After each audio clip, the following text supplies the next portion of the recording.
আমাদের মেরুদণ্ড তৈরি হয়েছে এইখানে। বাংলা কোনোদিনও দেখেনি, ভারতবর্ষ কোনোদিনও দেখেনি একটা রাজ্যে স্বাধীনতা দিবস ছাড়া এত জাতীয় পতাকা উঠতে পারে। আমরা আমাদের প্রাথমিক পরিচয়ে এসে দাঁড়িয়েছি যে আমরা ভারতবাসী, আমাদের প্রাথমিক পরিচয়। তারপর কে কোন দলে ভোট দেয়, কে কোন দলে পার্টি করে, সেটা সম্পূর্ণ তার ব্যক্তিগত। আজকে আমাদের যখন শিরায় টান পড়েছে, যখন মেরুদণ্ডে লাথি লেগেছে, আমরা উঠে দাঁড়িয়েছি ভারতবাসী হিসেবে। এবং আমার গর্ব হয় আমি এই এমন একটা শহরে থাকি যেখানে আমরা বুক চিতিয়ে বলতে পারি যে আমরা কি চাই, কি পছন্দ করি না। আমরা ভয় পাই না মধ্যরাত্রে দাঁড়িয়ে বলতে পারি যে আমাদের এটা প্রয়োজন এবং আমাদের সেটা চাই।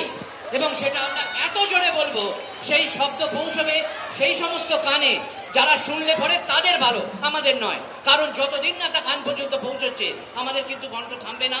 প্রত্যেকটা প্রান্তরে একটা আলোচনা চলছিল যে শুধুমাত্র শহরে উদ্বেলিত হয়ে আছে, একদম নয়। নর্থ বেঙ্গল থেকে ক্যানিং পর্যন্ত আমরা দেখতে পাচ্ছি মানুষ হাতে মশাল নিয়ে, লাইট নিয়ে বেরিয়ে পড়েছে তাদের কথা বলতে। প্রতিবাদের ভাষা যখন মানুষের সাধারণ বেঁচে থাকাকে আগত করে, তখন তারা সবাই রাস্তায় বেরিয়ে আসে। কালকে একটা খুব বড় দিন, এমন কিছু ম্যাজিক আশা করবো না যে কাল সব মিটে যাবে। কালকে কিছুটা মিটুক, কিন্তু কোন রকম ভাবে যেন হতোদ্যম হয়ে গিয়ে আমরা ভেঙে না পড়ি এবং আস্থা না হারাই আইনের ওপরে।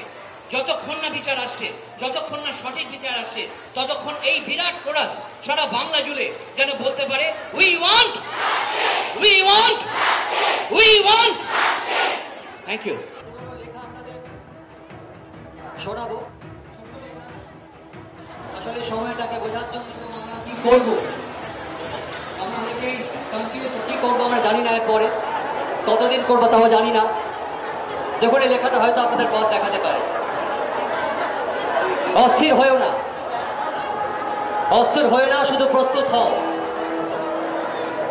অস্থির হয়েও না, শুধু প্রস্তুত হও। এখন কান আর চোখ খোলা রেখে অনেক কিছু দেখে যাবার সময়।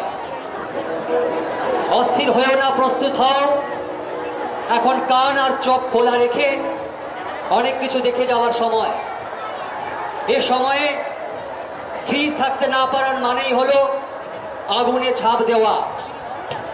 এ সময়ে স্থির থাকতে না পারার মানে হলো আগুনে ঝাঁপ দেওয়া। এরপরের লাইনটা খুব ইম্পর্টেন্ট, ভালো করে শুনুন। তোমার কাজ আগুনকে ভালোবেসে উন্মাদ হয়ে যাওয়া নয়। তোমার কাজ আগুনকে ভালোবেসে উন্মাদ হয়ে যাওয়া নয়, আগুনকে ব্যবহার করতে শেখা। তোমার কাজ আগুনকে ভালোবেসে উন্মাদ হয়ে যাওয়া নয়, আগুনকে ব্যবহার করতে শেখা। অস্থির হয়েও না, শুধু প্রস্তুত হও। ধন্যবাদ।